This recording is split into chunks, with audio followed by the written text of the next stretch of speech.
கர்த்தரும் இரட்சகருமான இயேசு கிறிஸ்துவின் இனிதான நாமத்தினாலே உங்களை வாழ்த்தி வரவேற்கிறேன். விசேஷமாக இந்த நாளிலும் தேவன் தாமே ஒரு விசேஷமான வார்த்தைகளினாலே நம்மை ஆசீர்வதிப்பாராக.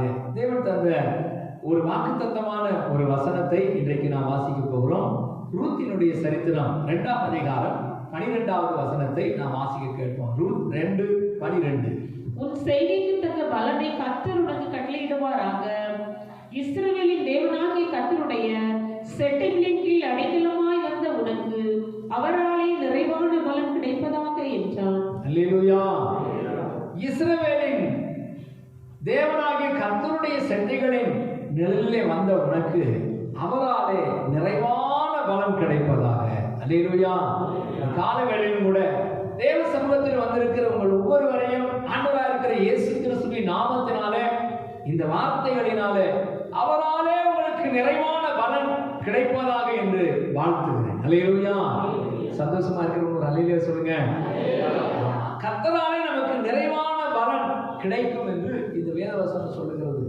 ஆனால் அதுக்கு மேலே ஒரு காரியம் சொல்லப்பட்டிருக்கிறது. நிறைவான பலனை எதிர்பார்த்து தான் நம்ம எப்போதும் காத்திருக்கிறோம். ஒரு வயல்ல வேலை செய்யக்கூடிய விவசாயி அந்த வயல்ல நிலத்துல விதையை விதைக்கும் போது அந்த வயல்ல இருந்து எனக்கு என்ன வரணும்? நிறைவான பலன் வரணும். நிறைவான பலன் என்ன? நல்ல விளைச்சல் வரணுங்கிற நோக்கத்துல தான் என்ன செய்யறாரு? விதைக்கிறாரு. ஆனா அந்த வருஷம் முடியும் போது, ஒருவேளை அந்த நாட்கள் நிறைவேறும் போது அந்த நிறைவான பலன் வரலன்னா கொஞ்சம் மனசுல ஒரு துக்கம் இருக்கும். கடந்த வாரத்துல ஒரு ராகி கொள்ளைக்கு போயிருந்தேன். ராகி கொள்ளையில போய் நான் நடந்து போகும்போது என் கூட வந்த சகோதரர் சொல்றாரு, இவரை மாதிரியான விளைச்சல் இந்த ஊர்ல யாருக்குமே கிடைச்சிருக்காரு. இவருக்கு வந்திருக்கிற மாதிரியான ராகி விளைச்சலை போல யாருக்குமே கிடைச்சிருக்காது அப்படின்னாரு. உடனே நான் சொன்னேன், என்ன பிரதர் அப்படி சொல்றீங்க அப்படின்னு சொன்னா, ராகி பயிர் எவ்வளவு ஹைட் இருக்குதுன்னா ஒரு ஜான் தான் இருக்கு. ஒரு ஜான் தான் ராகி பயிர் இருக்குதுன்னா அதுல எப்படி விளைச்சல் இருக்கும்? பயங்கரமா இருக்கும் இல்லையா? அல்லேலூயா. அங்கொன்று இங்கொன்றுமா அப்படி ஒவ்வொரு ராகி நட்டு வச்ச மாதிரி இருக்குது. அதுல ஒரே ஒரு கத்துல அப்படி சும்மா அப்படி நிக்குது. அப்ப அவர் சொல்றாரு, இந்த ஆள் என்ன செய்யல? சரியான நேரத்துல விதைக்கல. அடுத்து அந்த ராகி பயிரை பராமரிக்கல, அதுக்கு களை எடுக்கல, அதுக்கு ஏதோ ஒரு காரியத்தை செய்யாம விட்டதுனால இதுக்கு பலன் கிடைக்காம போயிடுச்சு. சரியா இவர் என்ன செய்யல? விவசாயம் பண்ணல. சரியா இவர் செய்திருந்தா நிறைவான பலன் கிடைச்சிருக்கும், நல்ல விளைச்சல் கிடைச்சிருக்கும். இவர் சரியா செய்யல அப்படின்னு பேசிக்கிட்டே வந்தோம் நானும் அந்த சகோதரர். அப்ப என்ன அப்படின்னா, இது ஒரு விஷயம் இருக்குது. இஸ்ரவேலின் தேவனாகிய கர்த்தராலே நமக்கு நிறைவான பலன் கிடைக்கும் என்பது உண்மைதான். ஆனா அதுக்கு மேல ஒரு காரியம் சொல்லப்பட்டிருக்குது. உன் செய்கைக்கு தக்க பலனை கர்த்தர் உனக்கு கட்டளையிடுவாராக. அல்லேலூயா. நீ நல்ல விளைச்சல் வேணும்னு விரும்புகிறது நல்லதுதான், நிறைவான பலன் வேண்டும் என்று விரும்புகிறது நல்லதுதான். ஆனா அதுக்கு முன்னாடி உனக்கு ஒரு செய்கைக்கு தக்க பலனை தருவேன் என்று ஒரு வாக்குத்தத்தம் சொல்லப்பட்டிருக்கு. ஆண்டவர் என்றைக்குமே அவர் பட்சபாதம் உள்ள தேவன் அல்ல. அவர் நீதி செய்கிறவர், நீதிபரர் என்று அவரை குறித்து சொல்லப்பட்டிருக்கிறது. நம்முடைய செய்கைக்கு தக்க பலன் நிச்சயமாய் நமக்கு கிடைக்கும். அல்லேலூயா. சத்தமா ஒரு அல்லேலூயா சொல்லுங்களேன். உலக பிரகாரமான மனுஷர்கள் சொல்லுவாங்க, வினை விதைச்சவன் வினையா இருப்பான், திணை விதைச்சவன் என்ன செய்வான்? திணையா இருப்பான். இது சொல்றதுக்கு அப்படி சொல்லுவாங்க. ஆனா அதனுடைய உண்மையான அர்த்தம் என்ன அப்படின்னு சொன்னா, தேவனாகிய கர்த்தர் உங்களுடைய செய்கைக்கு தக்க பலனை நிச்சயமாய் கட்டளையிடுவார். அல்லேலூயா. அப்ப செய்கைக்கு தக்க பலனை தருகிற கர்த்தரிடத்துல நம்ம ஒப்பு கொடுத்து அவரிடத்துல நிறைவான பலனை எதிர்பார்க்கும் போது, அவரிடத்துல நிறைவான பலன் கிடைக்கும் என்று நம்பும் போது நிச்சயமாய் அந்த ஆசீர்வாதத்தை நமக்கு தருவார். அல்லேலூயா. அப்படி நம்ம செய்கைக்கு தக்க பலனை தருகிற கர்த்தரிடத்துல நம்ம ஒப்பு கொடுத்து இந்த கடைசி நாட்கள்ல, இந்த வருஷத்தினுடைய கடைசி பகுதியில் வந்திருக்கிறோம். நம்முடைய செய்கைகளை திரும்பி பாருங்க. ஒருவேளை சரியா விளைச்சல் வரல அப்படின்னு சொன்னா அந்த விவசாயி உட்கார்ந்து யோசிக்கணும். என்ன யோசிக்கணும்? இந்த வருஷத்துல சரியான நேரத்துல நம்ம என்ன செய்யல? விதைக்கல. சரியான நேரத்துல இதுக்கு களை முடுங்கல, சரியான நேரத்துல இதுக்கு உரம் போடல, சரியான நேரத்துல இதுக்கு தண்ணீர் பாய்ச்சல, அதனால நமக்கு என்ன கிடைக்கல? விளைச்சல் கிடைக்கல. அப்ப நம்ம இனிமே அடுத்த வருஷம் விதைக்கும் போது என்ன செஞ்சிடணும்? சரியா செஞ்சிடணும். அடுத்த வருஷம் நான் என்னுடைய செய்கையை மாற்றிக்கொள்ள வேண்டும். என்னுடைய செய்கையை சரிபடுத்தி விட்டால் கண்டிப்பாக எனக்கு நிறைவான பலன் கிடைக்கும். அல்லேலூயா. சத்தமா ஒரு அல்லேலூயா சொல்லுங்களேன். ஆண்டவர் இந்த கடைசி நாட்கள்ல, இந்த வருஷத்தினுடைய கடைசி நமக்கு சொல்லுகிற ஒரு செய்தி என்ன அப்படின்னு சொன்னா, உங்கள் செய்கைகளை நீங்கள் திரும்பி பாருங்க. இந்த வருஷம் முழுவதும் நீங்க என்ன செஞ்சிருக்கிறீங்க? நீங்க இந்த வருஷம் முழுவதும் நடந்து வந்த பாதைகளை திரும்பி பார்த்து உங்களுடைய செய்கைகளை எதை மாற்றிக்கொள்ள வேண்டும், எதை சரிபடுத்திக் கொள்ள வேண்டும், எந்த காரியத்தை சரிபடுத்தினால் இந்த நிறைவான பலன் நமக்கு கிடைக்கும் என்று நாம் ஆராய்ந்து பார்க்க வேண்டிய ஒரு காலத்துக்கு வந்திருக்கிறோம். அல்லேலூயா. அப்ப ஆண்டவர் இந்த கடைசி காலத்துல நம்மிடத்துல விரும்புகிற காரியம், இந்த கடைசி வருஷத்தினுடைய கடைசி எல்லையில நம்மிடத்துல எதிர்பார்க்கிற காரியம் என்ன? நம்முடைய செய்கையை சரிபடுத்திக் கொள்ளவும், நம்முடைய செய்கையை சரிபடுத்திக் கொண்டு திரும்ப நம்ம புதிய ஆண்டுக்குள்ள போகும்போது நான் இப்படி இருக்க மாட்டேன் ஆண்டவரே, புதிய வருஷம் எனக்கு ஆசீர்வாதமான நிறைவான பலனை பெற்றுக் கொள்கிற ஆண்டா இருக்க போகுது. அல்லேலூயா. அப்ப நிறைவான பலனை தருகிற கர்த்தர் எப்படி விரும்புகிறாரா? உன் செய்கைக்கு தக்க பலனை உனக்கு கர்த்தர் கட்டளையிடுவாராக. அன்றைக்கு போவாஸ் ரூத்தை பார்த்து சொன்ன வார்த்தை, உன் செய்கைக்கு தக்க பலனை கர்த்தர் உனக்கு கட்டளையிடுவாராக. ஏனென்றால் உன்னுடைய செய்கை, உன்னுடைய வேலை, நீ செய்த காரியம் தேவனுடைய சமூகத்திலே எப்படி எண்ணப்படுகிறது, தேவனுடைய சமூகத்திலே அந்த காரியத்தை தேவன் எப்படி பார்க்கிறார் என்று நீ யோசிச்சு பார்க்கணும். அல்லேலூயா. கடைசி காலத்துல, இந்த வருஷத்துடைய கடைசி காலத்துல வந்திருக்கிற நமக்கு நம்முடைய செய்கையை சரிபடுத்திக் கொள்கிறதுக்கான ஒரு வாய்ப்பை கர்த்தர் ஏற்படுத்தி தந்திருக்கிறார். நாம் வாசிக்கும் பொழுது லேவியராகமத்தின் புத்தகம் 18ஆம் அதிகாரம் 3-4 ஆகிய வசனங்களிலே சொல்லப்பட்டிருக்கிறது.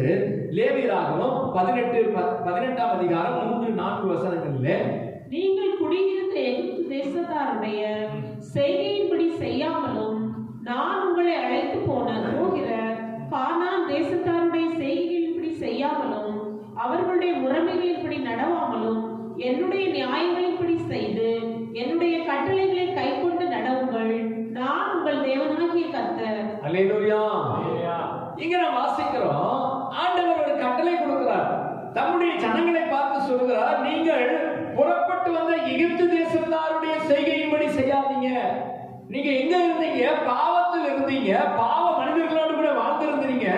எகிப்து என்கிறது பாவத்தை குறிக்கிறது, அடிமைத்தனத்தை குறிக்கிறது. அடிமைத்தனத்தில் இருந்தீங்க. அங்க இருக்கும்போது அவர்களுடைய செய்கைகளின்படி செய்யாதீங்க. இப்பொழுது நீங்கள் வந்து சேர்ந்திருக்கிற கானான் தேசத்தார் இடத்துல இந்த தேசத்தினுடைய பழக்க வழக்கத்தின்படி செய்யாதீங்க. எதன்படி செய்யணும்? என்னுடைய கட்டளைகளின்படி, என்னுடைய கற்பனைகளின்படி, என்னுடைய நியாயங்களின்படி நடக்க நீங்க கவனமா இருங்க. நான் உங்கள் தேவனாகிய கர்த்தர். அல்லேலூயா. சத்தம் ஒரு அல்லேலூயா சொல்லுங்களேன். எல்லாரும் அப்படிதான் செய்யறாங்க பாஸ்டர். அல்லேலூயா. எல்லாரும் கிறிஸ்துமஸ்க்கு என்ன செய்யறாங்க? துணி எடுக்கிறாங்க. நாங்களும் துணி எடுத்தோம். நல்லது. எல்லாரும் வீட்டுல பிரியாணி பண்ணாங்க. நாங்களும் பிரியாணி பண்ணோம். நல்லது. எல்லாரும் வீட்டுல ஸ்டார் கட்டினாங்க. நாங்களும் ஸ்டார் கட்டினோம். நல்லது. எல்லாரும் வீட்லயும் குடில் அமைத்தாங்க. நாங்களும் குடில் அமைச்சோம். நல்லது. ஆனா எல்லாரும் என்ன செய்தார்களோ அதையே செய்கிறதற்காக கர்த்தர் நம்மை அழைக்கல. எல்லாரும் செய்ததை காட்டிலும் கொஞ்சம் வித்தியாசமா இதன் மூலமாக எப்படி சுவிசேஷத்தை சொல்லலாம். அல்லேலூயா. இதன் மூலமா எப்படி 4 பேரை ரட்சிப்புக்குள்ள நடத்தலாம். இதன் மூலமா என்னுடைய சொந்தக்காரர்கள் மத்தியில, என்னுடைய அருமையான நண்பர்கள் மத்தியில எப்படி இயேசு கிறிஸ்துவை கொண்டு போகலாம்னு சொல்லி யோசிக்கிறோம். பாத்தீங்களா? அந்த செய்கையை தான் கர்த்தர் ஆசீர்வதிப்பார். அல்லேலூயா. சத்தமா ஒரு அல்லேலூயா சொல்லுங்களேன். ஆண்டவர் எதை ஆசீர்வதிக்கிறாரு? அவருடைய செய்கைகளின்படி. மனிதனுடைய செய்கையை பார்த்து செய்யாதீங்க. மனிதனுடைய முறைமைகளை பார்த்து கற்றுக்கொள்ளாதீங்க. அவங்க செஞ்சது போல செய்யாதீங்க. நீங்க செய்யறது எப்படி இருக்கணும்? கொஞ்சம் வித்தியாசமா தான்.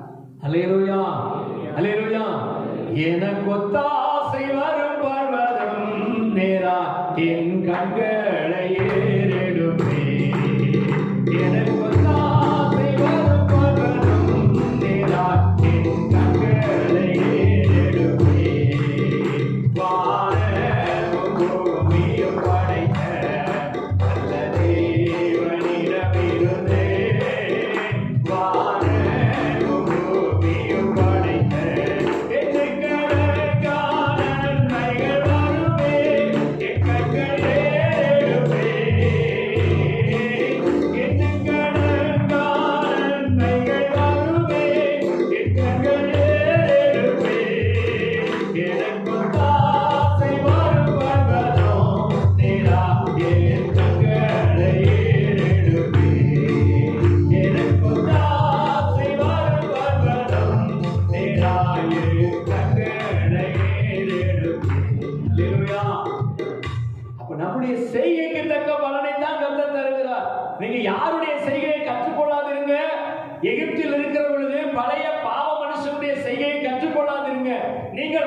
சேர்ந்திருக்கிற இந்த தேசத்தாருடைய செய்கையை கற்றுக்கொள்ளாதீங்க. உங்களுடைய செய்கை வித்தியாசமா இருக்கணும். அது என்னுடைய நியாயங்களின்படி, என்னுடைய கற்பனைகளின்படி, என்னுடைய நீதி நியாயங்களின்படி நடவுங்கள். நான் உங்கள் தேவனாகிய கர்த்தர். அல்லேலூயா, அல்லேலூயா. ஆண்டவர் இந்த கடைசி காலத்துல, இந்த வருஷத்தினுடைய கடைசி எல்லைக்கு வந்திருக்கிறோம். எதை விரும்புகிறார் என்று சொல்லி பார்க்கும் பொழுது, அவருடைய செய்கைக்கு தக்க பலன் நமக்கு கிடைக்க வேண்டும் என்று சொன்னா நம்முடைய செய்கைகளிலே மாற்றங்கள் வேண்டும்.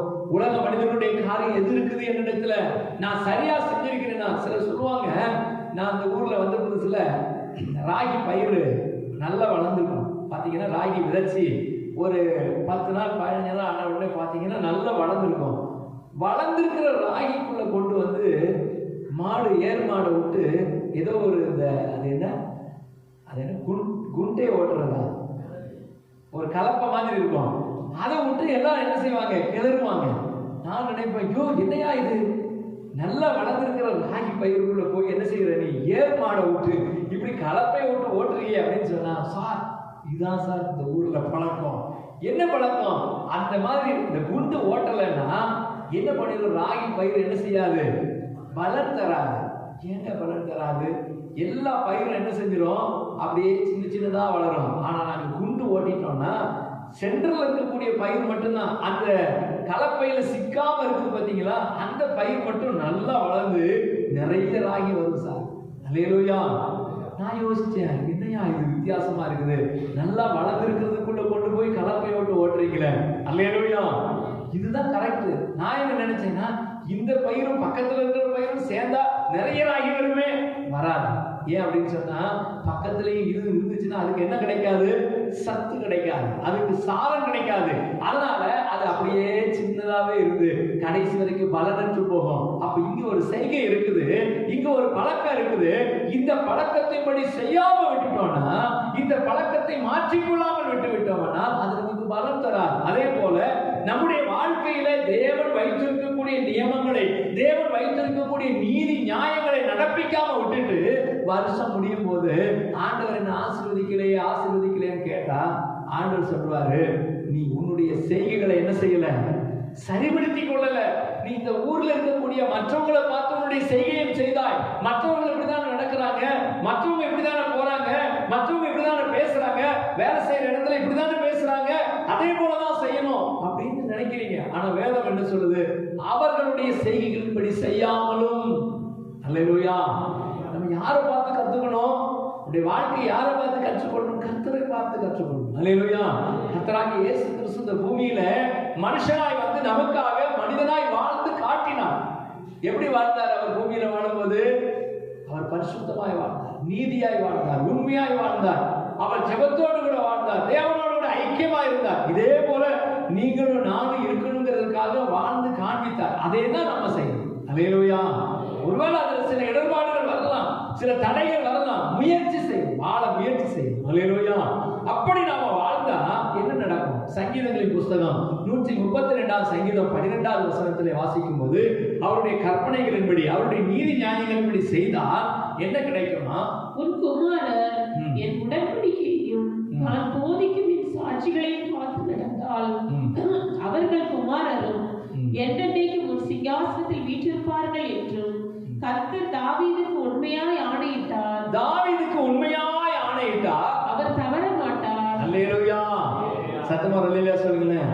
அவருடைய நீதி நியாயங்களின்படி, அவருடைய முறைமைகளின்படி, அவருடைய செய்கைகளின்படி, அவர் விரும்புகிற செய்கையின்படி செஞ்சா அவர் என்ன செய்வாரா? அவர் நீதி நியாயங்களின்படி நடக்கிறவங்களை பார்த்து உண்மையாய் ஆணையிட்டு அதுல தவறவே மாட்டார். அல்லேலூயா. அப்ப நம்ம நினைக்கலாம், ஒருவேளை நான் நீதி நியாயமா நடந்து ஒண்ணுமே கிடைக்காம போயிட்டா என்ன பண்றது? அல்லேலூயா. சத்தமா ஒரு அல்லேலூயா சொல்லுங்களேன். அப்ப நமக்கு நீதி நியாயப்படி நடந்து தேவனுடைய கற்பனைகளை நடந்து ஒருவேளை நமக்கு எது கிடைக்காம போயிட்டா என்ன செய்யறது அப்படிலாம் யோசிக்க தேவையில்லை. அவருடைய நீதி நியாயப்படி நடந்தா கண்டிப்பாக அவர் நம்மை ஆசீர்வதிப்பார். அல்லேலூயா. அதனாலதான் தாவீதுக்கு சொல்றார், தாவீதை குறித்து சொல்றார், தாவீதே உன்னுடைய குமாரர்கள், உன்னுடைய பிள்ளைகள், உன்னுடைய வழித்தோன்றல்கள் என்னை பின்பற்றி நீ நடந்தது போல, நீ எனக்கு முன்பாக உத்தமமாய் நடந்தது போல என்னை பின்பற்றி உத்தமமா நடந்தா நான் உன்னுடைய சிங்காசனத்தை ஒருபோதும் உன்னுடைய சந்ததியை விட்டு எடுக்க மாட்டேன். அல்லேலூயா. அவர் நீதி நியாயங்களை நடப்பிக்கிறவர்கள், நீதி நியாயங்களை நடக்கிறவர்கள், அவருடைய கற்பனைகள் எப்படி நடக்க தங்களை அர்ப்பணிக்கிறவர்களுக்கு அவர் ஆணையிட்டார்னா அதை கண்டிப்பா செய்வார். அல்லேலூயா. வசனம் சொல்றது, உன் சந்தானத்தின் மேல் என்னுடைய ஆசீர்வாதத்தை ஊற்றுவேன், உன் சந்ததியின் மேல் என் ஆவியை ஊற்றுவேன். அப்ப ஆண்டவர் ஏன் அந்த வார்த்தையை சொன்னார் அப்படின்னு சொன்னா, ஒருவேளை இன்றைக்கு நம்ம ஆசீர்வாதமா இல்லாம இருக்கிறது போல தெரியும், இனி ஒரு காலம் வரும், நம்முடைய பிள்ளைகளுடைய காலம் வரும், அன்றைக்கு கர்த்தர் நம்மை ஆசீர்வதித்து இருக்கிறதை பார்க்க முடியும். அல்லேலூயா, அல்லேலூயா. ஆபிரகாமுக்கு கர்த்தர் ஆணையிட்டார். எப்படி ஆணையிட்டார் தெரியுமா? நீ நடந்து திரிகிற இந்த தேசத்தை உனக்கும் உன் சந்ததிக்கும் நான் தருவேன் அப்படின்னு சொன்னார். எந்த தேசத்தை? கானான் தேசத்துல நடந்து திரிகிறார். யாரு? அந்த கானான் தேசம் அப்பொழுது வனாந்தரம், ஒரு பாலைவனம். அந்த பாலைவனத்துல ஆபிரகாமை நடந்து திரிய சொல்கிறார். தேசத்தினுடைய நீளம் அகலம் எம்மட்டும் அம்மட்டும் நடந்து திரின்ற சொல்றாரு. ஆனா அந்த வாக்கு தத்தத்தை எப்ப நிறைவேற்றுகிறார் தெரியுமா? மோசேயுடைய காலத்துல, நான் ஆபிரகாமுக்கு இட்ட ஆணையை நிறைவேற்றும்படிக்கு, நான் ஆபிரகாமுக்கு சொன்ன வார்த்தையை நிறைவேற்றும்படிக்கு அவனுடைய சந்ததியாகிய உங்களுக்கு இந்த தேசத்தை நான் தருவேன். அல்லேலூயா. ஆண்டவரை ஒரு நாள் அவர் பொய் சொல்லுகிறவர் அல்ல. அவருடைய கற்பனைகளுடைய நீதி நியாயங்களுடைய நடக்கும்போது நம்ம என்ன நினைக்கிறோம்? அவருடைய கற்பனைகள் நடக்கிறது ரொம்ப கஷ்டம் பாஸ்டர், அவருடைய கற்பனைகளை கை கொள்ளுகிறது ரொம்ப கஷ்டம், அவருடைய நீதி நியாயங்களை நடப்பிக்கிறது ரொம்ப கஷ்டம். ஆனா உண்மை என்ன தெரியுமா? அவருடைய கற்பனைகள் நடக்கிறது தான் ரொம்ப ஈஸி. அல்லேலூயா. ஏன் அவருடைய கற்பனைகள் நடக்க நமக்கு கஷ்டமா இருக்குது? நாம ஏற்கனவே மற்றவருடைய செய்கையின்படி செய்ய பழகினதுனால, மற்ற பழக்க வழக்கங்களை உள்ள வச்சிருக்கிறதுனால நமக்கு அது கஷ்டமா தெரியுது. ஆனா தேவனுடைய நீதி நியாயங்களை நடப்பிக்கணுங்கிற எண்ணமுடையவர்களாய் தேவ சமூகத்தில் நம்ம பிளாங்கா ஒப்பு கொடுத்துட்டோம்னா அவருடைய வழிகளின்படி நடக்கிறது ரொம்ப ஈஸியா. அல்லேலூயா. காலையில் எழுப்பின உடனே ஆண்டவர் சமூகத்துல ஜெபம் பண்ணணும். காலையில் எழுப்பின உடனே கர்த்தருடைய சமூகத்துல ஜெபம் பண்ணணும். ஏன் நமக்கு ஜெபம் பண்ண முடியல தெரியுமா? காலையில் கூகுள் மீட் பிரேயர்னா நம்மளால ஏன் வர முடியல தெரியுமா? சொல்லுங்களேன். அல்லேலூயா. தூக்கமா இருந்து பாஸ்டர். சிலர் சொல்லுவாங்க, காலையில் எழுப்பணும்னு தான் நினைக்கிறேன், அதிகாலையில் 9 மணிக்கு தான் எழுப்புறேன். அல்லேலூயா. ஆமா, சிலருக்கு பார்த்தீங்கன்னா காலையில் எழுப்புவாங்க, காலையில் எழுப்பிடுவாங்க, ஆனா அவங்களால என்ன செய்ய முடியாது? ஜெபம் பண்ண முடியாது. சிலர் பார்த்தீங்கன்னா காலையில் 5 மணிக்கெல்லாம் எழுப்பிடுவாங்க. காலையில் 5 மணிக்கெல்லாம் எழுப்பி, எங்க வீட்டு பக்கத்துல ஒரு செக்யூரிட்டி இருக்கிறார், அந்த ஆர்பி நகர் செக்யூரிட்டி. அவர் பார்த்தீங்கன்னா காலையில் 6 மணிக்கெல்லாம் அப்படியே நடந்து போவார். எங்க போறாருன்னு பார்த்தீங்கன்னா அவருக்கு காலையில் 6 மணிக்கு வந்து டீ குடிக்கணும். கேட்பேன், நான் காலையில் நாங்கள் வாக்கிங் போகும்போது கேட்பேன், ஐயா எங்க போயிட்டு வந்தீங்க? காலையில் போனோன்னு ஒரு டீ குடிச்சிடணும் சார். அதுக்காக எங்க இருந்து எங்க நடக்கிறாரு? அந்த ஆர்பி நகர்ல இருந்து கோட்டவாசல் வரைக்கும் நடந்து வந்து ஒரு டீயை குடிச்சிட்டு அந்த குளிரில் அப்படியே போறாரு. அல்லேலூயா. இப்படி ஒரு பழக்கம். அவங்களால என்ன செய்ய முடியாது? ஜெபம் பண்ண முடியாது. சிலர் காலையில் எழுப்பணும்னா அவங்க வேலைகளை ஸ்டார்ட் பண்ணிடுவாங்க. காலையில் எழுப்பணும்னா என்ன செய்யணும்? என்னுடைய வேலை இருக்குது, சமையல் இருக்குது, எனக்கு பிள்ளைகளை ஸ்கூலுக்கு அனுப்பணும், எனக்கு இப்படி வேலை இருக்குது, அப்படி வேலை இருக்குது, அது இருக்குது, இது இருக்குது, அதுல பிஸி ஆயிடுவாங்க. ஆனா ஆண்டவர் என்ன விரும்புகிறார்? காலையில் எழுப்பின உடனே அந்த முதல் மணி நேரத்தில் நீங்க எழுப்பும் போது, நீங்க 5 மணிக்கு எழுப்பினாலும் சரி, 4 மணிக்கு எழுப்பினாலும் சரி, இல்ல 3 மணிக்கு எழுப்பினாலும் சரி, இல்ல 12 மணிக்கு எழுப்பினாலும் சரி, அந்த முதல் மணி நேரத்தை யாருக்கு கொடுக்கணும்?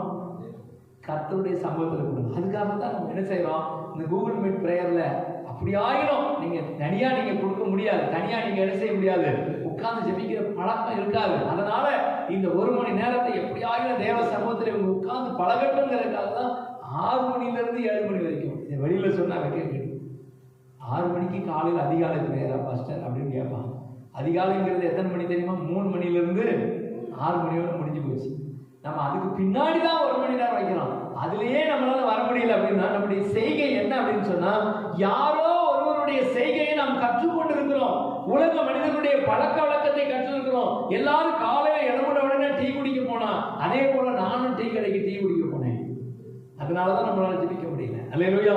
எல்லாரும் காலையில எழுப்பின உடனே சமையல் பண்ண ஆரம்பிச்சிட்டாங்க, காலையில எழுப்பின வாசல் தெளிச்சாங்க, காலையில எழுப்பின கோலம் போட்டாங்க, காலையில எழுப்பின நாங்க இப்படி எல்லாம் செய்தோம். அதே போல நானும் செய்யறதுனாலதான் நான் தேவ சமூகத்துக்கு வர முடியல. அல்லேலூயா. யோசிச்சு பாத்தீங்கன்னா நமக்கு ஏன் ஜெபிக்க முடியல அப்படிங்கிறதுனால 2 காரியம் இடிக்குது. ஒண்ணு, அவங்களுடைய பழக்கத்தை நாம் கற்றுக்கொள்கிறதுனால, புறஜாதிகளுடைய பழக்கத்தின்படி நம்ம பழகினதுனால நம்மளால ஜெபிக்க முடியல. ஏன்? இது கர்த்தருடைய நீதி நியாயம் என்ன சொல்லுது? முதல் மணி நேரத்தை காலையில தேவ சமூகத்துல ஒப்பு கொடுக்கணும்.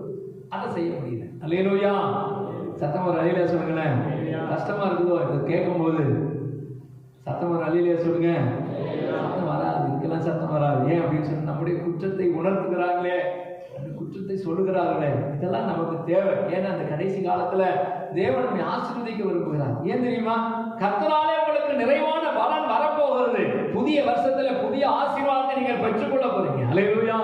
இந்த வார்த்தைக்கு உங்களை ஒப்பு கொடுக்கும் போது, இந்த வார்த்தைக்கு நீங்க கீழ்ப்படியும் போது, கர்த்தர் புதிய வருஷத்துல உங்களை இப்படி வைக்க போறது இல்ல.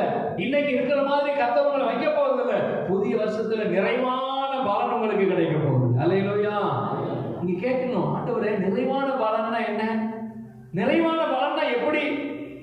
ஒரு மூட்டை ராகி விதைச்சிட்டு 100 மூட்டை ராகி எடுத்துட்டு போறது. அல்லேலூயா. ₹1 இன்வெஸ்ட் பண்ணிட்டு ₹1000 வருமானம் எடுக்கிறது. இதுதான் நிறைவான பலன். இப்ப ஒரு மூட்டை ராகியை விதைச்சிட்டு ஒரு 1.5 மூட்டை எடுத்துட்டு போறது பெரிய புத்திசாலி தானவா? பெரிய ஒரு விவசாயி, ஐயோ இவர் என்ன செஞ்சிட்டாரு, ஒரு மூட்டை ராகி விதைச்சிட்டு 1.5 மூட்டை எடுத்துட்டு போயிட்டாரு. இது பெரிய புத்திசாலி தானே கிடையாது. பாருங்க, இஸ்ரேல் தேசத்துல பாலைவனம், இன்னும் அங்க தண்ணி கிடையாது. அந்த பாலைவனத்தில் இருக்கக்கூடிய இஸ்ரேல் மக்கள் இப்ப எப்படி அவங்க விவசாயம் பண்றாங்க பாருங்க. இந்த கிரீன் ஹவுஸ் எல்லாம் அவன் கண்டுபிடிச்சிருக்கான். இங்க இருக்கு நம்ம ஊர்ல கிரீன் ஹவுஸ் போட்டு அது ஒழுக்க தக்காளி இதெல்லாம் விளைய வைக்கிறாங்க பாத்தீங்களா? கிரீன் ஹவுஸ்ல ஒரு நாள் நான் போய் பாக்குறேன். இந்த கேப்சிகம் இருக்கு பாருங்க, கேப்சிகம் செடி 20 அடிக்கு வளர்ந்துருக்கு. கேப்சிகம் செடி எவ்வளவு ஹைட் இருக்குது? 20 அடி. அந்த ஹைட்ல மேல டாப் வரைக்கும் போயிடுச்சு. கேப்சிகம் செடி அவ்வளவு ஹைட்டுக்கு வளருது. என்னடா அவ்வளவு ஹைட்டு? ஏணி வச்சு கேப்சிகம் பறிக்கிறான். அப்ப இதெல்லாம் யார் கண்டுபிடிச்சது? இந்த சிஸ்டத்தை கொண்டு வந்தவன் யாரு அப்படின்னா இஸ்ரேல் தேசத்துல. அவன் தான் ட்ரிப்ஸ் இரிகேஷனை கண்டுபிடிச்சான். சொட்டு நீர் பாசனம் அவங்க தான் கண்டுபிடிச்சான். அவன் தான் இன்னைக்கு உலகத்துக்கு அதை அறிமுகப்படுத்தினான்.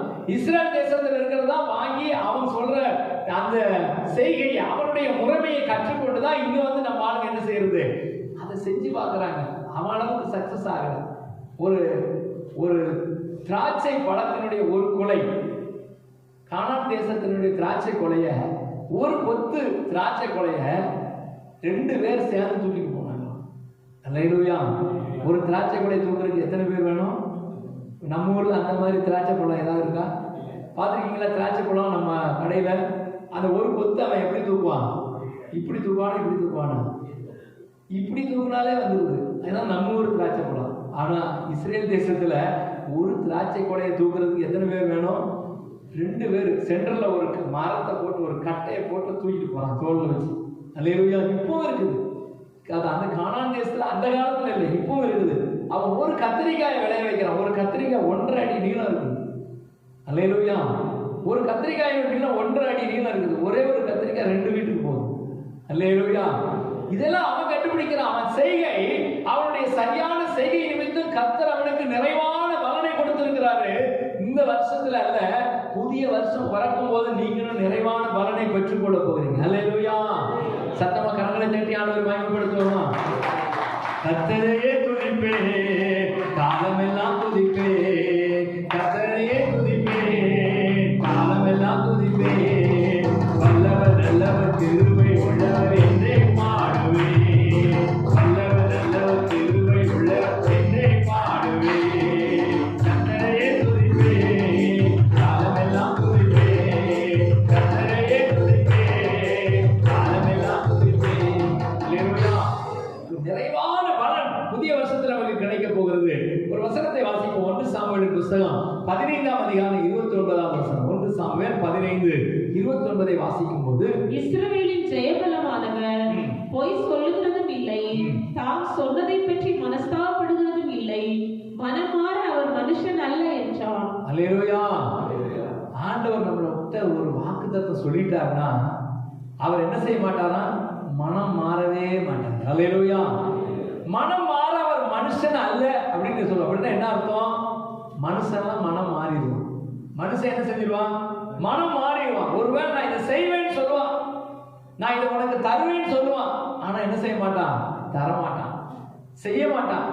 வருவேன்னு சொல்லுவான், வரமாட்டான். போன் பண்ணா சுவிட்ச் ஆஃப் பண்ணிடுவான். அல்லேலூயா. சத்தமா நல்ல சொல்லுங்களேன். யாருமே இடிக்கிற மாதிரி இருக்குது. ஆமா, நம்ம அப்படி செய்யக்கூடாது. இப்ப வருவேன்னு சொன்னா என்ன செஞ்சிடணும்? கரெக்டா போகணும். வரமாட்டேன்னா வரமாட்டேன்னு சொல்லணும். ஆமா. லேட் ஆகுது அப்படின்னு சொன்னா என்ன செய்யணும்? நம்மளை எதிர்பார்த்துட்டு இருப்பாங்களே. இப்போ நான் ஒரு இடத்துக்கு வேலைக்கு வரேன்னு சொல்லியிருக்கிறேன், அந்த வேலைக்கு போக முடியல, ஒரு ஃபோன் பண்ணி நான் இந்த மாதிரியான ஒரு சூழ்நிலையில் இருக்கிறேன், என்னால் வர முடியலன்னு சொல்லிட்டா வேலை முடிஞ்சிச்சு. அதை விட்டுட்டு நம்ம ஆளுங்க என்ன செய்யறது? நீங்கள் தொடர்பு கொள்ளும் வாடிக்கையாளர்கள் சுவிட்ச் ஆஃப் செய்யப்பட்டுள்ளது. அவன் ஃபோன் பண்ணி சுண்ணாம்பு ஆயிடுவான் அந்த அந்த வேலைக்கு கூப்பிட்டு. அப்படி இருக்கக்கூடாது. அது உலக மனுஷனுடைய செய்கை. நம்முடைய செய்கை எப்படி இருக்கணும்? நம்முடைய பிள்ளைகள் எப்படி இருக்கணும்? தேவனுடைய பிள்ளைகள் நீதி நியாயங்களை நடப்பிக்கிறவர்களாக இருக்கணும். அல்லேலூயா. இந்த நியாயத்தை செஞ்சு பார்த்துருங்களேன். இந்த நீதி நியாயங்களை இப்படி வாழ பழகி பாருங்க, இதனுடைய மகிமையே தனி. அல்லேலூயா. சத்தமா ஒரு அல்லேலூயா சொல்லுங்களேன். கர்த்தருக்கு கொடுக்க வேண்டிய நேரம், கர்த்தருக்கு கொடுக்க வேண்டிய கணம், கர்த்தருக்கு கொடுக்க வேண்டிய பணம், இது மூணுலயும் உண்மையா இருக்கும். நான் நிறைய பேருக்கு சொல்லியிருக்கிறேன். என்னோட சபையில் இருக்கக்கூடிய வியாபாரம் செய்யறவங்க, தொழில் செய்யறவங்க, விவசாயம் பண்றவங்க, வேலைக்கு போறவங்க எல்லாருக்குமே நான் சொல்ற ஒரே ஒரு ஆலோசனை என்ன தெரியுமா? கர்த்தருக்கு கொடுக்க வேண்டிய நேரம், கர்த்தருக்கு கொடுக்க வேண்டிய கணம், கர்த்தருக்கு கொடுக்க வேண்டிய பணம், இந்த மூணுலயும் உண்மையா இருங்க. உங்களை கர்த்தர் உயர்த்துகிறத ஒரு பயனால தடை பண்ண முடியாது. அல்லேலூயா. சத்தமா ஒரு அல்லேலூயா சொல்லுங்களேன். அதுதான் சிக்கல் பாஸ்டர். கர்த்தருக்கு கொடுக்க வேண்டிய நேரத்தை கூட நாங்க கொடுத்துருவோம். ஏன்னா கர்த்தருக்கு கொடுக்க வேண்டிய நேரத்தை கொடுத்துடலாம். கர்த்தருக்கு கொடுத்த கணம் அது நிறைய கொடுத்துருவோம் நாங்க. ஏன்னா கணம் கொடுத்து நாங்க பழகிட்டோம். ஆனா கர்த்தருக்கு கொடுக்க வேண்டிய பணம் இதுல தான் சிக்கல். அல்லேலூயா. ஏன்னா ஆண்டவர் என்ன விரும்புறாரு தெரியுமா? இந்த கடைசி காலத்துல, இந்த வருஷத்தினுடைய கடைசியில உங்களுடைய செய்கையை மாத்தி பாருங்க. இதுவரைக்கும் நீங்க செய்தது மாதிரி செய்யாம வேற மாதிரி செஞ்சு பாருங்க. ஒருவேளை உங்க வீட்டுல சமையல் பண்றீங்க, உங்க வீட்டுக்காரருக்கு இந்த சமையல் நல்லாவே இல்லை அப்படின்னு தட்டை தூக்கி வீசுறாரு, அப்படியே விட்டுருவீங்களா? உடனே என்ன செய்வீங்க? இதை மாத்தி சமைச்சு பார்க்கலாமே. அல்லேலூயா. யோசிக்கிறோமா இல்லையா? இந்த சாப்பாடு இன்னும் டேஸ்டா வரணும்னா என்னதை போடணும்? பக்கத்து வீட்டு அக்கா கிட்ட போய் கேட்குறீங்க. பக்கத்து வீட்டு அக்கா சொல்றாங்க, இதுல கொஞ்சம் புளியை கரைச்சி அது தலையில ஊத்து. அல்லேலூயா. கொஞ்சம் உப்பு அள்ளி அது தலையில போட்டு, கொஞ்சம் சாம்பார் தூள் அள்ளி போடு அப்படின்னு ஏதாவது ஒரு ஐடியா கொடுக்குறாங்க தானே. அப்ப உடனே அதை மாற்றி கொள்கிறோம். கல்யாணம் ஆன புதுசுல சில ஆளுங்க சமைப்பாங்க. அந்த சமையலை யாருமே என்ன செய்ய முடியாது, சாப்பிடவே முடியாது, அப்படிலாம் சமைப்பாங்க. ஆனா நாட்கள் போக போக அதுக்கப்புறம் அவங்க சமையல் எப்படி ஆகிடுவாங்க? யூடியூப் சேனல் நடத்துற அளவுக்கு பெரிய ஆகிடுவாங்க. அல்லேலூயா. சத்தமா ஒரு அல்லேலூயா சொல்லுங்களேன். ஆமா, யூடியூப் சேனல் நடத்துறாங்க பாத்தீங்களா? அவங்களாம் சொல்லுவாங்க, நான் சமையல் பண்ற இதை நீங்களாம் செஞ்சு பாருங்க, நான் செய்யற மாதிரி நீங்க செஞ்சு பாருங்க. ஏன் அப்படின்னா நான் டேஸ்டா செய்யறேன், இதே மாதிரி நீங்களும் செஞ்சு பாருங்க. செஞ்சு பாருங்கன்னு சொல்றாங்க, சாப்பிடாதீங்க. அல்லேலூயா. அவங்க சொல்லுவாங்க, நான் இந்த மாதிரி செய்யறேன், இதை உப்பு இப்படி போடுங்க, இதை எப்படி போடுங்க, இதுல இவ்வளவு அளவு போடுங்க, 2 ஸ்பூன் போடுங்க, எல்லாம் சொல்லுவாங்க. எல்லாம் சொல்லி அவங்க சொல்றாங்க, இதே மாதிரி நீங்க செஞ்சு உங்க வீட்டுல இருக்கிறவங்களுக்கு கொடுத்து அசத்துங்க. ஏன் தெரியுமா? அவங்களுக்கு இதுல உள்ள ட்ரெண்ட் தெரிஞ்சிடுச்சு. செய்கையை மாத்திட்டாங்க. அவங்க ஏற்கனவே செஞ்சது போல செய்யல, கொஞ்சம் செய்கையை மாத்தினதால இன்னைக்கு என்ன செஞ்சிருக்கு? வித்தியாசமா போயிட்டு இருக்கு. அல்லேலூயா. அதே போல ஆண்டவர் சொல்றாரு, இந்த கடைசியில, இந்த வருஷத்துடைய கடைசி எல்லைக்கு வந்திருக்கீங்க, உங்களுடைய செய்கையை பழைய மாதிரியே வச்சிருக்காதீங்க, செய்கையை கொஞ்சம் மாத்தி பாருங்க. செய்கையை மாற்றி செய்ய தேவனுடைய நீதி நியாயங்களை நடக்க ஒப்பு கொடுங்க. அப்பொழுது நான் உங்களை ஆசீர்வதிப்பேன்னு சொன்னா அதை விட்டு மாறவே மாட்டேன். அல்லேலூயா. கர்த்தர் சொல்றாரு, நான் மாறாதவர். கர்த்தர் தன்னை குறித்து எப்படி சொல்றாரு? மனுஷன் மாறுவான், மனுஷன் மனம் மாறுவான், நான் மாறாதவர். கர்த்தர் சொல்லுகிற அந்த வார்த்தையை கேட்ட உடனே நமக்கு ஒரு சந்தோஷம் வருதா இல்லையா? சந்தோஷம் வரணும்னு ஒரு அல்லேலூயா சொல்லுங்களேன். இந்த மாறாத கர்த்தர் என்ன வாக்குத்தத்தத்தை கொடுத்தாரோ அந்த வாக்குத்தத்தம் நம்முடைய வாழ்க்கையில நிறைவேறும். அவருக்கென்று, அவருடைய நாமத்தின் மகிமைக்கென்று தன்னுடைய செயலையை மாற்றிக்கொள்ள விரும்புகிறவர்களுக்கு என்ன தருவாரா?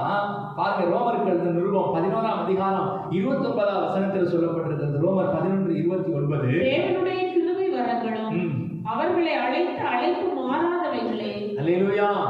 அவர் அது மட்டும் இல்ல, உலக பிரகாரமான ஆசீர்வாதம் மட்டுமல்ல, அவருடைய கிருபை வரங்களையும் அவருடைய அழைத்த அழைப்பும் மாறாதவைகள் என்று எழுதப்படுகிறது. நம்ம எதுக்காக கர்த்தர் அழைச்சானா?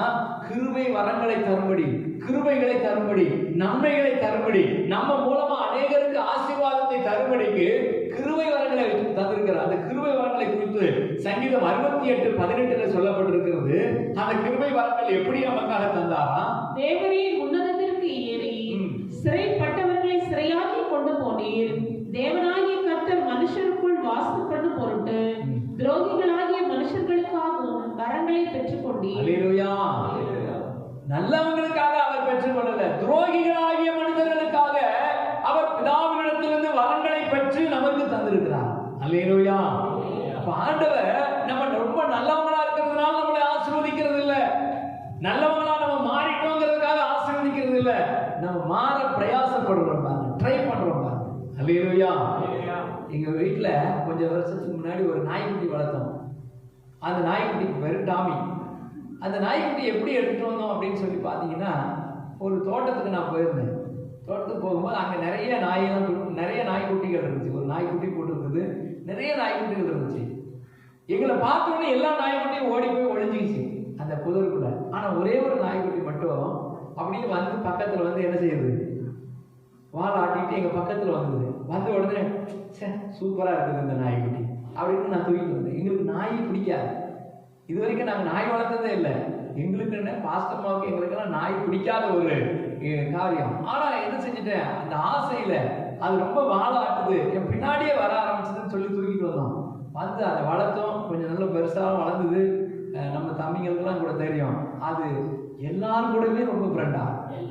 ஆமாம், திருட கூட ஃப்ரெண்டாக தான் இருக்கும். ஏன்னா யாரையுமே அது வெறுக்காது. அந்த மாதிரியான ஒரு கேரக்டர். நான் கூட சொல்லுவேன், டாமி ஒன்று நம்பி நான் வீட்டை விட்டுட்டு போனேன், ரோட்ல போற திருடனை வாங்க திருடான்னு கூட்டிட்டு வந்து வீட்டை திறந்து எல்லாத்தையும் எடுத்து கொடுத்து அனுப்பிப்ப போல இருக்கேன். ஒரு ஆளை கூட பார்த்தா அது உழைச்சதே கிடையாது. நாய்னா என்ன செய்யணும், ஆட்களை பார்த்தா என்ன செய்யணும், சும்மாவாவது ஒரு பொப்புனாவது ஒரு சவுண்ட் விடணும். அந்த பொப்புன்ற சவுண்டை நாங்கள் கேட்டதே இல்லை. அப்படி ஒரு நாய். கடைசியா அந்த நாய் என்ன பண்ணுவோம், ரோட்ல வாசல் பக்கம் திறந்து விட்டோன்னா அந்த வழியில வாக்கிங் போறவங்க கூட தான் போவோம். எல்லாரையும் வாக்கிங் போறவங்க இந்த எண்டுல இருந்து அந்த எண்டு வரைக்கும் கொண்டு விட்டுட்டு திருப்பி அவங்க இந்த எண்டுல இருந்து அந்த எண்டு வரைக்கும் கொண்டு விட்டுட்டு தான் வீட்டுக்கு வரும். இப்படிப்பட்ட ஒரு நாய். கடைசியில் என்ன ஆயிடுச்சு அப்படின்னு பார்த்தீங்கன்னா, எங்கள் வீட்டு பக்கத்தில் இருக்க அந்த கொள்ளைங்களில் உட்காந்து நைட் டைமில் அந்த குடிகாரர்கள்லாம் குடிச்சிட்டு கபாப்லாம் சாப்பிடுவாங்க. அவங்ககிட்ட போய் நின்றுட்டு எனக்கு 2 கபாப் கொடுங்க அப்படின்னு.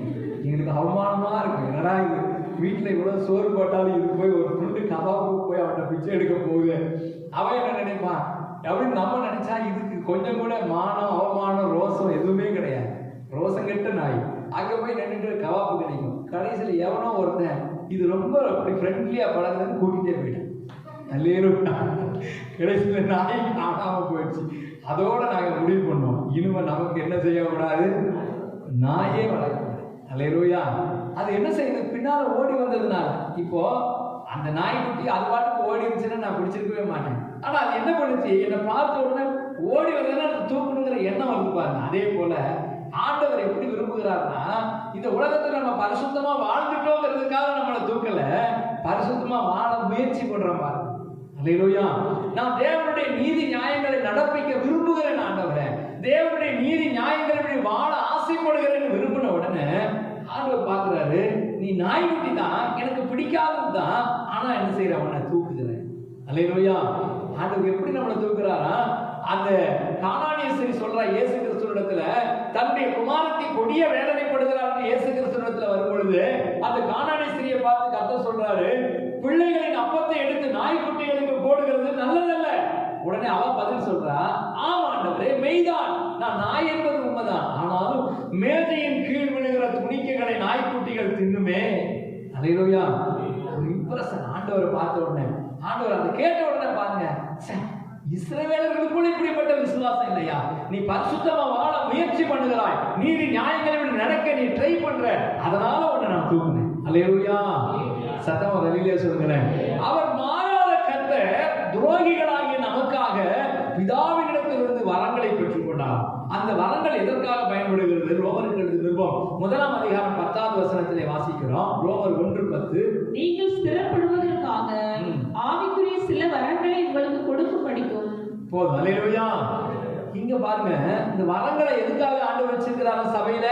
நீங்கள் ஸ்திரப்படுவதற்காக, கர்த்தருக்குள்ளே நீங்கள் வேறு கொள்கிறதற்காக, கர்த்தருக்குள்ளே நிலை நிற்கிறதற்காக. கடந்த வெள்ளிக்கிழமை உபவாச ஜெபத்துல ஜெபம் பண்ணோம். எதுக்காக ஜெபம் பண்ணோம்னா, பின்மாற்றத்துல போனவங்களுக்காக ஜெபம் பண்ணோம். அநேகர் பின்மாற்றத்துல போயிட்டாங்க, அநேகர் இயேசு கிறிஸ்துவை விட்டு பின்வாங்கி போயிருக்கிறாங்க. ஏன் பின்மாற்றத்துல போனாங்க தெரியுமா? அவங்க ஏன் பின்மாற்றத்துல போனாங்கன்னு நல்லா யோசனை பண்ணி பார்த்தா, அவர்கள் கர்த்தருக்குள்ளே ஸ்திரப்படவில்லை, கர்த்தருக்குள்ளே வேறு கொண்டு வளரல. அவங்களுக்கு வேறு இல்லாததுனால என்ன செஞ்சுட்டா, வேறு இல்லாதபடினால் அவர்கள் என்ன செய்தாங்க, சீக்கிரத்துல விசுவாசத்தை விட்டு பின்வாங்கி போனாங்க. அல்லேலூயா. அநேகர் இன்னைக்கு இயேசு கிறிஸ்துவை எதுக்காக ஏற்றுக்கொள்றாங்க தெரியுமா? ஏடிஎம் மிஷின் மாதிரி. ஏடிஎம் மிஷின்ல போயிட்டு நம்முடைய ஏடிஎம் கார்டை கொண்டு போய் போடுறோம், போட்டு ஒரு 1000 ரூபாய் வேணும் அப்படின்னு சொல்லி அதில் நம்பரை போட்ட உடனே ஏடிஎம் மிஷின் எதுக்கு சார் 1000 ரூபாய் வேணும் அப்படின்னு எனக்காவது கேட்டிருக்குதா? கேட்கவே கேட்காது. நீங்க 1000 ரூபாய் வேணும்னு சொன்னா 1000 ரூபாய் கொடுத்துருவோம். அடுத்து கொஞ்ச நேரம் கழிச்சு திரும்ப போய் ஐயோ அவருக்கு 500 ரூபாய் வேணுமே அப்படின்னு இன்னொரு 500 ரூபாய் கேட்டோம்னா அது என்ன செய்யும்? 500 ரூபாயும் தரும். எதுக்குன்னு கேட்குமா? இப்பதானப்பா 1000 ரூபாய் எடுத்துட்டு போனேன், அதுக்குள்ள எதுக்கு 500 ரூபாய் அப்படின்னு கேட்டுருக்குதா என்னைக்காவது? கேட்டதே இல்லை. அது எப்ப கேட்டாலும் என்ன செஞ்சிட்டு இருக்குது? காசு தந்துட்டே இருக்கு. அதே போல அநேகர் இயேசு கிறிஸ்துவ எதுக்காக வச்சிருக்காங்க? ஏடிஎம் மிஷின் மாதிரி. எப்ப கேட்டாலும் அவர் என்ன செஞ்சுட்டு இருக்கணும்? காசு தந்துகிட்டே இருக்கணும், பணம் தந்துகிட்டே இருக்கணும், தேவைகளை சந்தித்து கொண்டே இருக்கணும். ஆனா நான் என்ன செய்ய மாட்டேன்? எதுவுமே அவருக்கு செய்ய மாட்டேன். அல்லேலூயா. அப்படின்னு இருந்தா கர்த்தர் என்ன செய்ய முடியாது? நமக்கு ஒண்ணுமே செய்ய முடியாது. வேதம் சொல்லுகிறது, நீங்கள் ஆவிக்குரிய வரங்களை எதற்காக பெற வேண்டும்? நீங்கள் ஸ்திரப்படுவதற்காக. நீங்கள் ஆவிக்குரிய காரியங்களை பெற்றுக்கொண்டு சபையிலே, ஊழியத்திலே, விசுவாசத்திலே, தேவனுக்குள்ளே உங்களை ஸ்திரப்படுத்திக் கொள்கிறதற்காக. அடுத்தபடி நீங்கள் ஸ்திரப்பட்டா என்ன நடக்கும்? அல்லேலூயா. அப்படி நீங்க ஸ்திரப்பட்டா என்ன நடக்குமா? 1 கொரிந்தியர் புத்தகம் 14ஆம் அதிகாரம் 12வது வசனத்திலே வாசிக்கிறோம். 1 கொரிந்தியர் 14:12. நீங்களும் ஆவிக்குரிய வரங்களை நாடுகிறவர்கள் ஆனபடியால் சபைக்கு பக்தி விருத்தி உண்டாகத்தக்கதாக அவைகளை தேரும்படி நாடுங்கள். நீங்கள் ஆவிக்குரிய இந்த வரங்களை நாடுகிறவர்களானபடியால் சபை என்ன செய்யும்? பக்தி விருத்தி உண்டாகும். அல்லேலூயா. சத்தமா ஒரு அல்லேலூயா சொல்லுங்களேன். இது என்னடா இது? ஆசீர்வாதத்தை சொன்னீங்க, செய்கைக்கு தக்க பலன் கிடைக்கும்னு சொன்னீங்க. இந்த செய்கைக்கு தக்க பலனை எங்க கொண்டு வந்துட்டீங்கன்னு கேட்டா நான் சொல்லுகிறேன், நீங்கள் ஆவிக்குரிய செய்கைகளையும் இதுல பொருத்தி பார்க்கும் பொழுது உங்களுடைய செய்கைகளில மாற்றங்கள் உண்டாகும் போது நீங்க ஆசீர்வாதமா இருக்கிறத பார்த்து சபைக்குள்ள என்ன வரும்? பக்தி விருத்தி உண்டாகும். அல்லேலூயா. நீங்க ஆவிக்குரிய வரங்களை நாட ஆரம்பிச்சிட்டீங்க, ஆவிக்குரிய வரங்களை பெற்றுக்கொள்ள ஆரம்பிச்சிட்டீங்க, ஆவிக்குரிய வரங்களிலே தேர்வுபடிக்கு ஸ்திரப்படும்படிக்கு உங்களுக்காக ஆவிக்குரிய வரங்களை நீங்க வளர ஆரம்பிச்சிட்டீங்கன்னா நீங்க சபைக்கு எப்படி இருப்பீங்க? பக்தி விருத்தியை உண்டாக்குவீங்க. அல்லேலூயா. அப்படி பக்தி விருத்தி உண்டாகுனா சபை என்னவாகும் தெரியுமா? அதையும் வாசிச்சிருவோம். அப்போஸ்தலர் நடவடிக்கைகள் 9ஆம் அதிகாரம் 31வது வசனத்துல அப்போஸ்தலர் நடவடிக்கைகள் 9:31 வாசிக்கிறோம். அப்பொழுது யூதேயா, கலிலேயா, சமாரிய நாடுகளிலெங்கும் சபைகள் சமாதானம் பெற்று பக்தி விருத்தி அடைந்து கர்த்தருக்கு பயப்படுகிற பயத்தோடும் பரிசுத்த ஆவியின் ஆறுதலோடும் நடந்து பெருகின. அல்லேலூயா. இப்படி நமக்குள்ள ஆறுதல், சமாதானம் இதெல்லாம் உண்டாகி இந்த பக்தி விருத்தி எல்லாம் உண்டாயிடுச்சுன்னா சபை பெருக ஆரம்பிச்சு. அல்லேலூயா. இப்படி சொட்ட கேப் இருக்காது. ஆராதனையில இப்படி வந்த உடனே எங்க கேப் இருக்குது? கேப் எல்லாம் என்ன ஆயிரும்? ஃபில்லப் ஆயிரும். அப்ப நம்ம கிட்ட தான் விஷயம் இருக்கு. நம்ம முதல்ல வாசித்த வசனம் என்ன சொல்லுது? உன் செய்கைக்கு தக்க பலனை கர்த்தர் உனக்கு தந்தருள்வாராக. என்ன செய்கையின்படி? நான் புறஜாதியாருடைய செய்கையின்படி செய்ய மாட்டேன். இனிமே கர்த்தருடைய பிள்ளைகள், தேவனுடைய பிள்ளைகள் நீதி நியாயங்கள் இப்படி நடக்கிறது போல நான் நடப்பேன்னு ஒப்பு கொடுத்தீங்கன்னா உங்களுக்கு நிறைவான பலன் கிடைக்கும். அந்த நிறைவான பலன் கிடைச்சதுன்னா கர்த்தர் உங்களுக்கு வாக்கு தத்தங்களை தருவாரு. வாக்கு தத்தம் அந்த கர்த்தர் உண்மை உள்ளவராய் இருந்து, மாறாதவராய் இருந்து உங்களுக்கு வரங்களை தருவாரு, வல்லமைகளை தருவாரு. அந்த வல்லமைகளினால நீங்க என்ன செய்வீங்க? கர்த்தருக்குள்ள ஸ்திரப்படுவீங்க. நீங்க ஸ்திரப்பட்டா சபை என்ன செய்யும்? பக்தி விருத்தி அடையும். சபை பக்தி விருத்தி அடைனா பெருக்கம் உண்டா. அல்லேலூயா. இந்த செய்தியை சுருக்கமா சொல்லணும்னா, நீங்க கர்த்தருக்குள்ள உங்களை வேறு கொள்கிறதற்கும் கர்த்தருக்குள்ள உங்களை நிலைநிறுத்திக்கிறதற்கும் உங்க செய்கையை மாத்தி பாருங்க. உங்க செய்கையை மாற்றி பாருங்க, சபை பெருகும். அல்லேலூயா. சத்தமா ஒரு வெளியிலே சொல்லுங்களேன். ஒவ்வொருவரும் ஆண்டவருடைய சமூகத்தில் நம்ம ஜெபிக்க போறோம். இந்த கடைசி வருஷத்தினுடைய கடைசி எல்லைக்கு வந்திருக்கிறோம். ஒருவேளை என்னுடைய செய்கை உனக்கு பிடிக்கலையா, என்னுடைய செய்கை உனக்கு பிரியம் இல்லையா, நான் மாத்திக்க விரும்புகிறேன் ஆண்டவரே. உனக்கு பிரியமான செய்கையா என்னுடைய செய்கையை மாற்றிக்கொள்ள விரும்புகிறேன் என்று ஆண்டவருடைய சமூகத்தில் ஒப்பு கொடுத்தீங்கன்னா இந்த புதிய வருஷம் இப்போ இருக்கிற மாதிரி இருக்க போறது இல்லை. புதிய வருஷத்துல நிறைவான பலன் உங்களுக்கு உண்டா. அல்லேலூயா. அது ஆவிக்குரிய, பூமிக்குரிய எல்லாவற்றையும் நிறைவான பலன். நீங்க நினைக்கலாம், ஒருவேளை புதிய வருஷத்துல எனக்கு இவ்வளவு கடன் இருக்குது, இது தீருமா? கண்டிப்பா தீரும். அல்லேலூயா. புதிய வருஷத்துல எனக்கு இவ்வளவு தேவை இருக்குது, வீடு கட்டணுமே, திருமணம் பண்ணணுமே, இப்படிப்பட்ட தேவைகள்லாம் இருக்குது, இதெல்லாம் நான் செய்யணுமே, கண்டிப்பா நடக்கும். அல்லேலூயா. புதிய வருஷத்துக்குள்ள நமக்குள்ள தேவையானது ஒரே ஒரு காரியம் தான், மனம் திரும்புது. அல்லேலூயா. செய்கைக்கு தக்க பலன். ஒருவேளை நீங்க நினைக்கலாம், ஆண்டவர் செய்கைக்கு தக்க பலனை தான் தருவாரா? உண்மைதான். அவர் தம்முடைய செய்கைக்கு தக்க பலனை பாருங்க. தாவீதை குறித்து கர்த்தர் சொல்லுகிறார், தாவீது தான் போன இடங்களில் எல்லாம் புத்திமானாய் நடந்தான். என்ன புத்திமானா நடந்தான்? கர்த்தருக்கு பிரியமா நடந்தான். கர்த்தரிடத்துல கேட்டு விசாரித்து நடந்தான். அதனால கர்த்தர் அவன் கூட இருந்து அவன் போகிற இடத்துல எல்லாம் காரியங்களை வாய்க்க பண்ணினார். அல்லேலூயா. ஆதியாகமம் 39 அதிகாரத்துல வாசிக்கிறோம், கர்த்தர் யோசேப்போட கூட இருந்தார், அவன் காரிய சித்தி உள்ளவனானான். அப்படின்னா என்ன அர்த்தம்? கர்த்தர் யோசேப்போடு கூட சும்மா இருக்கலைங்க, யோசேப்பு கர்த்தரோடு கூட இருந்தான். அல்லேலூயா. யோசேப்பு கர்த்தரை விசுவாசித்தான், கர்த்தரை ஏற்றுக்கொண்டான். மாத்திரமல்ல, கர்த்தருக்கு பிரியமா நடந்ததுனால அவனை விட்டு அவர் பிரியவே இல்லை. அவனை காரிய சித்தி உள்ளவனாய் மாற்றி அவனை ஜெயமாய் உயர்த்தினார். அல்லேலூயா. ஒரு அடிமைய தேசத்தினுடைய ஆளுநரா மாற்ற முடியுமாங்க? முடியுமா? முடியாதா? ஆண்டவரால் முடியும். அல்லேலூயா. நீங்க நினைக்கலாம், அந்த ஊர்ல நான் ரொம்ப சின்ன ஆளு, இந்த ஊர்ல யாருமே என்ன மதிக்கல, யாருக்குமே என்ன தெரியல. ஆனா உங்களை கர்த்தர் இந்த ஊர்ல உயர்த்த போகிறார். அல்லேலூயா. உங்க கிராமத்துல உங்களை உயர்த்த போகிறார். ஒரே ஒரு காரியம், உங்க செய்கையை மாத்திடுங்க. அல்லேலூயா. இதுவரைக்கும் செஞ்சது போல செய்யாம இனிமே மாத்த விரும்புங்க, இனிமே மாறிக்கொள்ள விரும்புங்க. கர்த்தர் பெரிய காரியங்களை நமக்குள்ள செய்வார். முழங்கால் படிக்கிடுவோமா? எல்லாரும் முழங்கால் படிக்கிட்டு அந்த சமத்துல சொல்ல போகிறோம், செய்கைக்கு தக்க பலனை கர்த்தர் உனக்கு தருவார் என்று சொல்லி இருக்கிறார். அந்த வார்த்தையின்படி இன்றைக்கு ஆண்டவரிடத்தில் சொல்ல போகிறோம். ஆண்டவரே, நிறைவான பலன் எனக்கு வேணும் ஆண்டவரே. இந்த புதிய வருஷத்துல இந்த 2011 போல இல்ல, 2022ல நாங்க ஆசீர்வாதமா இருக்க, 2022ல ஆசீர்வாதமாய் நன்மையா இருக்க கர்த்தர் எங்களுக்கு நிறைவான பலனை தரப்போறீங்க.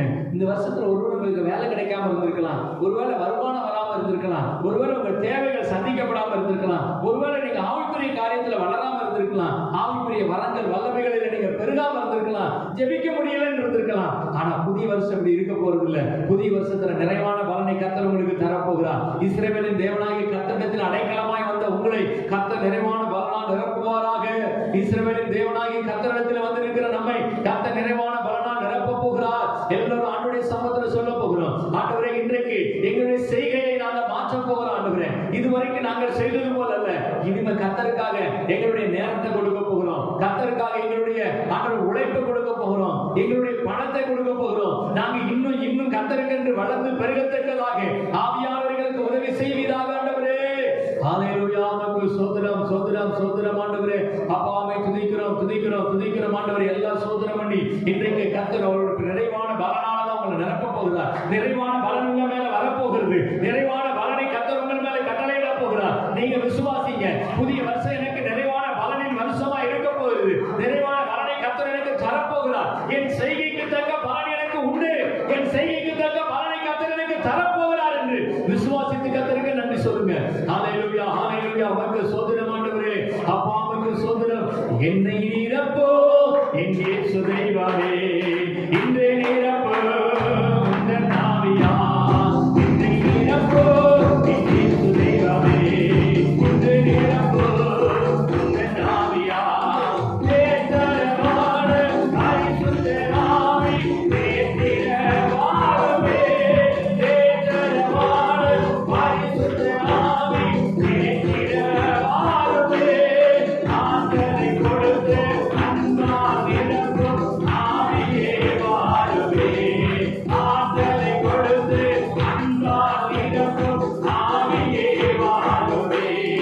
என்னை நிரப்போ என் இயேசு தெய்வமே, என்னை நிரப்போ உந்தன் ஆவியால்.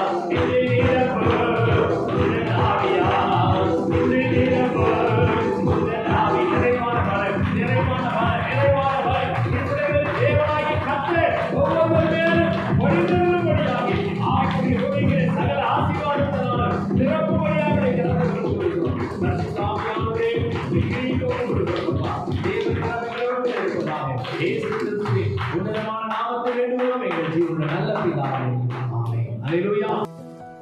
நீங்கள் தொடர்பு கொள்ள வேண்டிய எங்கள் முகவரி: இயேசு நம்மோடு சபை, எண் 54/1, இந்திரா நகர், தென்கனிக்கோட்டை. தொலைபேசி எண்கள் 9866515211, 9965157399. Our address: Yesu Nammodu Sabai, number 54/1, Indira Nagar, Denkanikottai. Phone numbers 9865152311, 9965157399.